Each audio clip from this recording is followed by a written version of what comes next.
दोस्तों कल से ना मीम्स जो हैं वो वायरल हो रहे हैं और बहुत तगड़े वायरल हो रहे हैं।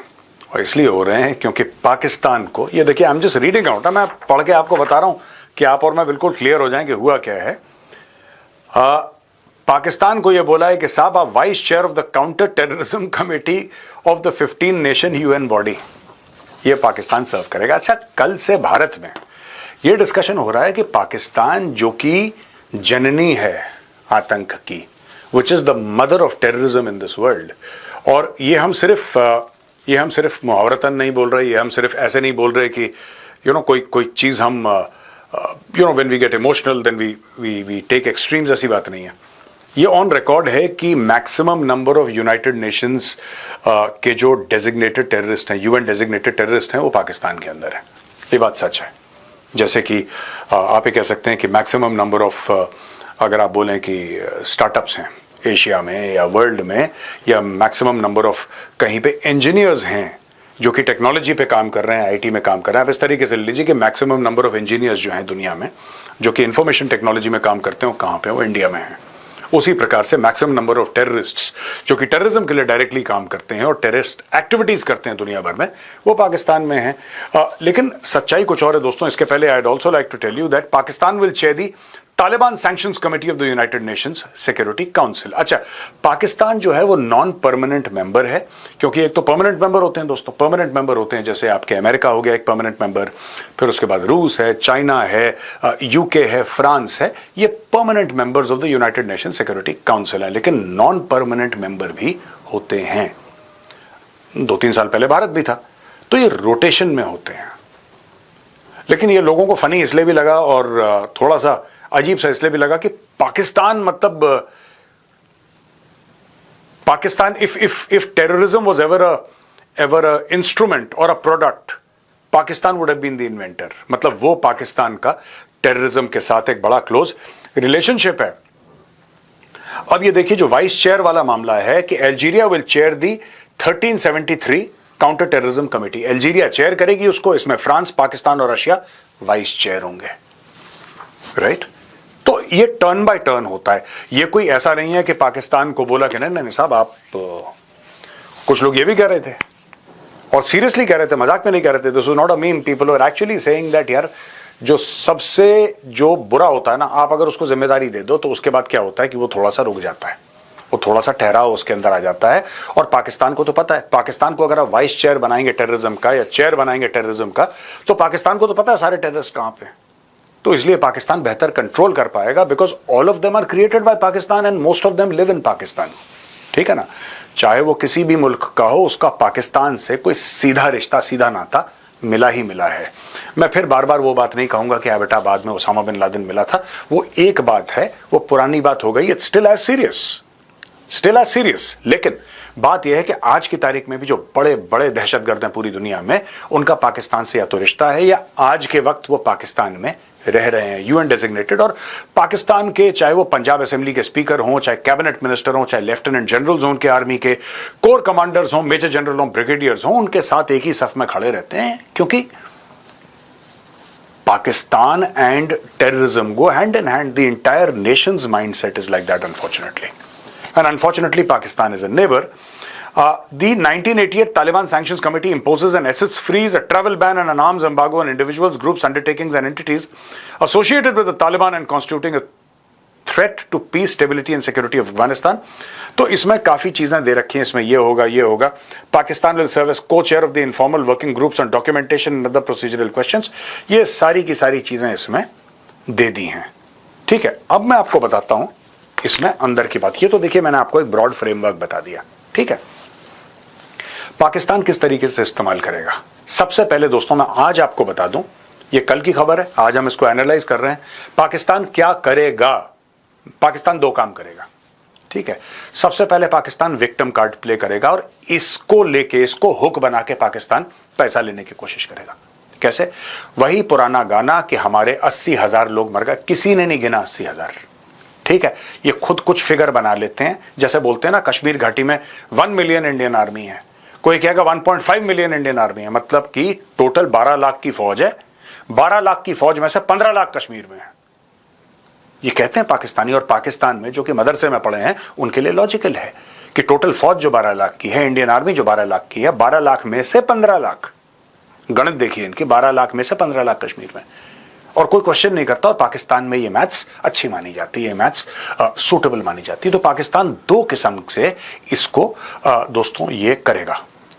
पाकिस्तान की सुनी नहीं जाएगी, ये भी मैं आपको बता रहा हूं। पाकिस्तान जलील होगा, बेइज्जत होगा, रुसवा होगा, सबके सामने कपड़े फाड़े जाएंगे, लेकिन फिर पाकिस्तान बोलता रहेगा, क्योंकि जैसा मैंने कल ट्वीट करा था ना, बेइज्जती उतनी होती है जितनी महसूस हो। Number 1, Pakistan victim card play करेगा। 80,000 बंदे मर गए, 150 अरब का नुकसान। 150 अरब इनके पुश्तों नहीं देखे होंगे कभी, इनके पूर्वजों ने देखे होंगे कभी 150 अरब, लेकिन बोलने को क्या बोल सकते हैं। आप कोई भी फिगर थ्रो करिए। 80,000 किसने गिने? किसने गिने 80,000? जो पाकिस्तान कहता है कि हमारे टेररिज्म में मारे गए 80,000, कौन सी स्टडी है इनकी? बस एक आपने फिगर दे दिया 80,000। ये 80,000 5 साल से चल रहा है। 5 साल में से कितने हजार और हम देखते आ रहे हैं कि कितने मर गए। पिछले साल ही 1,000-1,500 मर गए थे लोग, पर 80,000 का फिगर 80,000 पे ही है। मुझे तो लगता है झूठ है ये फिगर, बिल्कुल। मुझे नहीं पता, ज्यादा भी हो सकते हैं, कम हो सकते हैं, लेकिन 80,000 फिगर इज नॉट एक्यूरेट। ठीक है, क्योंकि ये बढ़ ही नहीं रहा, ये बढ़ ही नहीं रहा। रोज पाकिस्तान में अटैक हो रहे हैं, रोज BLA मार रहा है, रोज TTP मार रही है, रोज बॉम्ब ब्लास्ट हो रहे हैं, ये फिगर ही नहीं बढ़ रहा पाकिस्तान का। ये मोटा मोटी बोलते रहते हैं कुछ ना कुछ अपना। एनीवे, तो ये लोग दुनिया को बोलेंगे कि 80,000 हमारे बंदे मर गए, हमारा 150 अरब का डॉलर का नुकसान हो गया, पैसे लाओ। मैं आपको बता रहा हूं, पाकिस्तान ने यही चोरी करी थी। क्लाइमेट रेजिलियंट फंड जो बनाया था ना, क्लाइमेट रेजिलियंस के लिए दुनिया में, पाकिस्तान ने बोला कि हमारे यहां बाढ़ बहुत आती है, पैसा लाओ। अब ट्रंप आ गया, ट्रंप कहता है कि तुम्हारे यहां बाढ़ आती है तो मेरा क्या लेना देना उसको। आए, अच्छी बात है, आए ना आए यार, तुम मुझसे क्यों बात कर रहे हो, खुद मैनेज करो। ट्रंप ने पैसा देने से मना कर दिया। ट्रंप दूसरी तरीके से पैसा दे रहा है कुछ और कामों के लिए, जो गंदे काम पाकिस्तान करता चला रहा है। लेकिन पाकिस्तान का यह है कि अगर पाकिस्तान के पास, अगर पाकिस्तान की जमीन पे अगर फ्लड आता है तो किसी और की जिम्मेदारी है। उसी तरीके से पाकिस्तान की अगर जमीन पे टेररिज्म हो रहा है तो किसी और की जिम्मेदारी है। यानी कि नॉट जिम्मेदारी इन द सेंस कि कोई करवा रहा है, जिम्मेदारी इन द सेंस कि somebody should pay for it, somebody should pay for it। तो दोस्तों, एक तो ये बात है, पाकिस्तान विक्टिम कार्ड प्ले करके 80,000 जाने जो सो कॉल्ड चली गई हैं उनका हवाला देके पाकिस्तान फिर से पैसा भीख मांगने की कोशिश करेगा, लोन लेने की कोशिश करेगा। ये एक एंगल पाकिस्तान का होगा। दूसरा, राइट, ये बोलेगा कि इंडिया जो है वो BLA का सपोर्ट करता है, इंडिया जो है वो तहरीक तालिबान इसका फलाना, ये सारी की सारी चीजें पाकिस्तान बोलेगा। मैं फिर आपसे कह रहा हूं, कोई पाकिस्तान की बात मानेगा नहीं, कोई पाकिस्तान को सीरियसली लेगा नहीं, कोई 2 मिनट का समय नहीं देगा, एक गिलास पानी नहीं पूछेगा पाकिस्तान को। लेकिन पाकिस्तान ये चीज बोलेगा और कुछ समय के बाद पाकिस्तान का टेन्योर खत्म हो जाएगा। अब इसमें भारत को क्या करना चाहिए? भारत को कुछ भी नहीं करना चाहिए। मुझे ऐसा लगता है कि हम लोग पाकिस्तान के स्टेटमेंट्स को बहुत ज्यादा अहमियत देते हैं। नहीं देनी चाहिए, ठीक है, नहीं देनी चाहिए। मुझे तो ये समझ में नहीं, ये लोग कह रहे हैं कि इस कमेटी में पाकिस्तान है, यूनाइटेड नेशंस की उस कमेटी में पाकिस्तान, यूनाइटेड नेशंस में क्या, मुझे अब तक ये समझ में नहीं आया। मतलब मैं UN वालों से पूछना चाहता हूं कि तुम लोगों का कोई स्टैंडर्ड है कि नहीं है, कि कोई भी मुंह लटका के आ सकता है तुम्हारे पास कि भाई साहब फंस गए, कुछ कर दो, अच्छा ठीक है तुम UN के मेंबर हो। भाई you should have some sort of standard, कोई एक बेसिक्स होनी चाहिए कि तुम्हारा गवर्नेंस ऐसा होगा। You should be if not a democracy exactly, but you can't be a hybrid for ever. तुम लोग टेररिज्म सपोर्ट करते हो, complete state is brain washed, तो कुछ स्टैंडर्ड होना चाहिए। यूनाइटेड नेशंस क्यों है नहीं? अच्छा, आखिरी बात बड़ी इंपॉर्टेंट जो मैं आपको बताना चाहता हूं कि इसमें आप देखना, स्क्रिप्ट जबान चलेगी पाकिस्तान की, पूरी स्क्रिप्ट होगी चाइना की। चाइना परमानेंट मेंबर तो है यूनाइटेड नेशन सिक्योरिटी काउंसिल का, ये तो आपको पता ही है, मैं बता चुका हूं और आपको पहले से भी पता है। दूसरी चीज, नॉन परमानेंट मेंबर्स में कितने लोगों को चाइना, इसमें कितने प्यादे हैं जो चाइना के प्यादे हैं, ये देखना दोस्तों आप। चाइना पूरी कोशिश करेगा इसमें घुसने की, चाइना पूरी कोशिश करेगा, और पाकिस्तान तो बैठा है मैनिपुलेट होने के लिए। अगर पाकिस्तान बन गया इसमें, मैं आपको बता रहा हूं, अब ये कह रहा है ना तालिबान सैंक्शंस कमेटी में बन गया है, आपको क्या लगता है कि पाकिस्तान कुछ कर पाएगा तालिबान के ऊपर और ज्यादा प्रेशर डाल पाएगा? नहीं, क्योंकि चाइना का इंटरेस्ट है अफगानिस्तान में, चाइना का इंटरेस्ट है। तो हाँ ठीक है, मुंह से गाली गलौज जो करना है और जो थोड़ी सी बॉर्डर पे ड्यूरिंग लाइन में ठुस ठुस आपस में करनी है, वो सब होगा। चाइना कुछ होने नहीं देगा, क्योंकि चाइना के बहुत ज्यादा इंटरेस्ट हैं अफगानिस्तान में।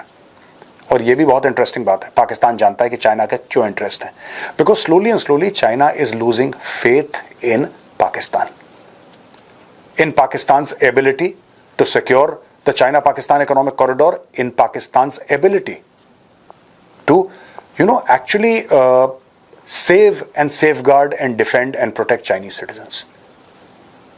तो ये सारी की सारी जियोपॉलिटिक्स होने वाली है बॉस. पाकिस्तान का अपॉइंटमेंट एक ऐसे वक्त आता है जहां पे चाइनीज सामान ऑपरेशन सिंदूर के खिलाफ जो पाकिस्तान ने यूज करा था वो उतनी बेहतरीन तरीके से काम नहीं कर पाया उतनी बेहतरीन तरीके से जैसा पाकिस्तान ने सोचा था.